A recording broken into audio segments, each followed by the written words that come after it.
माता दी। सभी भक्तों को नवरात्रि की हार्दिक शुभकामनाएं। आज हम नवरात्रि के तीसरे दिन की अधिष्ठात्री देवी चंद्रघंटा देवी की कथा सुनेंगे। इसके सुनने मात्र से ही आपके सभी पापों का नाश होता है और आपकी मनोकामनाएं पूर्ण होती हैं।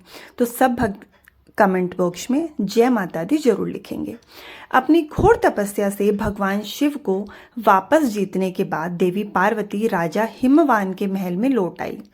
राजा हिमवान और देवी मैनावती अपनी पुत्री को विजयी होती देखकर बहुत खुश हुए।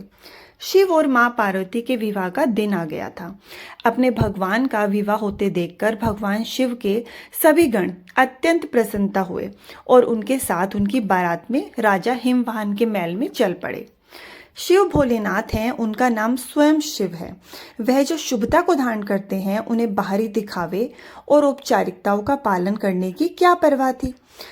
जैसे भी वो थे वैसे ही शादी के लिए आगे बढ़ गए। उनके बाल उलझे हुए थे, उनका पूरा शरीर शमशान की भस्म से ढका हुआ था। वे एक बैल पर आए थे। मीना देवी पार्वती की माँ, जो अपने दामाद जिसके लिए उनकी बेटी ने इतनी कठोर तपस्या की थी, भगवान शिव को देखकर चौंक गई और निराश हो गई। न केवल उनका रूप अरुचिकर था, बल्कि वे सबसे अनियंत्रित और विचित्र रूपों से घिरे हुए थे। भूत पिशाच बम बम भोले के नारों से हवा को दौड़ाते रहे थे। बारात में भूत प्रेत साधु और अघोरी शामिल थे। गण इतने उत्साहित थे कि सजावट के लिए कोई जगह नहीं थी। उनका आनंद स्पष्ट था, लेकिन यह किसी भी तरह से एक सुंदर या सुखद दृश्य नहीं था। मीना देवी इस बात को सोचकर बेहोश हो गई और उनके राजसी और कोमल बेटी अब उनके पति जैसे भयानक स्वभाव वाले व्यक्ति के साथ और ऐसे प्राणियों के बीच रहेगी।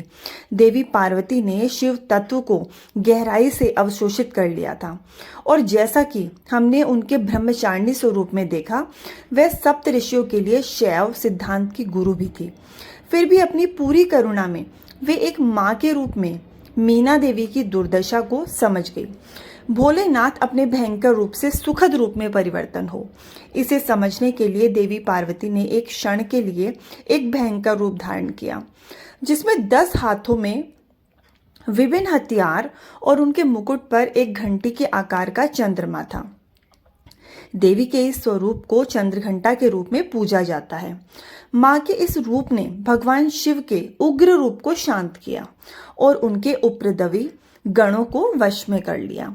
चंद्रघंटा के क्रूर और दीप्तिमान रूप को मानते हुए मां ने शिव से सौम्य रूप धारण करने के लिए प्रबल किया, जिसके लिए वे सहमत हो गए।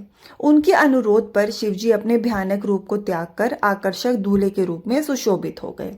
भगवान शिव के इस रूप को चंद्रशेखर या सुंदेश्वर जाना जाता है। देवी पार्वती शिवजी, जिनकी जटाओं में सदैव अर्धचंद्र होता है, के पति के प्रति अपने प्रेम को दर्शाने के लिए अपने माथे पर अर्धचंद्र धारण करती हैं। भव्य विवाह के बाद देवी पार्वती एक निडर नई दुल्हन के रूप में भगवान शिव के साथ गई। भगवान शिव अभी भी ध्यान में डूबे हुए थे और देवी पार्वती एक बार फिर हर रोज अपनी गुफा की सफाई करती और उनकी सभी जरूरतों को प्यार से पूरा करती थी। धीरे धीरे देवी पार्वती ने कैलाश में अपना नया घर स्थापित कर लिया। इस बीच तारकासुर बेचैन हो रहा था। अब जब शिव और उनकी शक्ति एक हो गए थे, उसने नव विवाहितों के जीवन में सद्भाव को भंग करने के लिए जटाकासुर, एक दुष्ट चमगादड़ राक्षस को भेजा। जबकि भगवान शिव घोर तपस्या में लीन थे और मां पार्वती अपने घरेलू कामों में, जटाकासुर पूरी जातक सेना के साथ कैलाश पहुंचा। जटाकासुर और उसकी जातक सेना ने केवल अपने पंखों से आकाश को ढक लिया। उसने मां पार्वती के नवनिर्मित घर को बर्बाद करना शुरू कर दिया। मां पार्वती ने नंदी की मदद लेने का फैसला किया, लेकिन नंदी का कहीं पता नहीं चला। इस बीच भगवान शिव के अन्य गणों ने उनसे जटाकासुर और उनकी शक्तिशाली सेना से सुरक्षा की गुहार लगाई, क्योंकि वे बार बार जटाकासुर के हाथों हार गए थे और भगवान शिव अभी भी तपस्या में थे। तब मां पार्वती स्वयं शिव को देखने गई।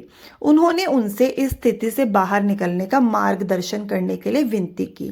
फिर भी अपनी तप से अविचलित भगवान शिव ने उन्हें भीतर से ही सशक्त बनाने का फैसला किया। भगवान शिव अपनी साधना में गहरे थे। जब मां पार्वती को जातकासुर से स्वतंत्र रूप से लड़ने की प्रेरणा मिली, तभी उन्होंने जातकासुर को अपने दम पर लेने का फैसला किया। वह गुफा से बाहर चली गई और उन्होंने देखा कि अभी भी अंधेरा था। जातकों ने पंखों से ढका हुआ था।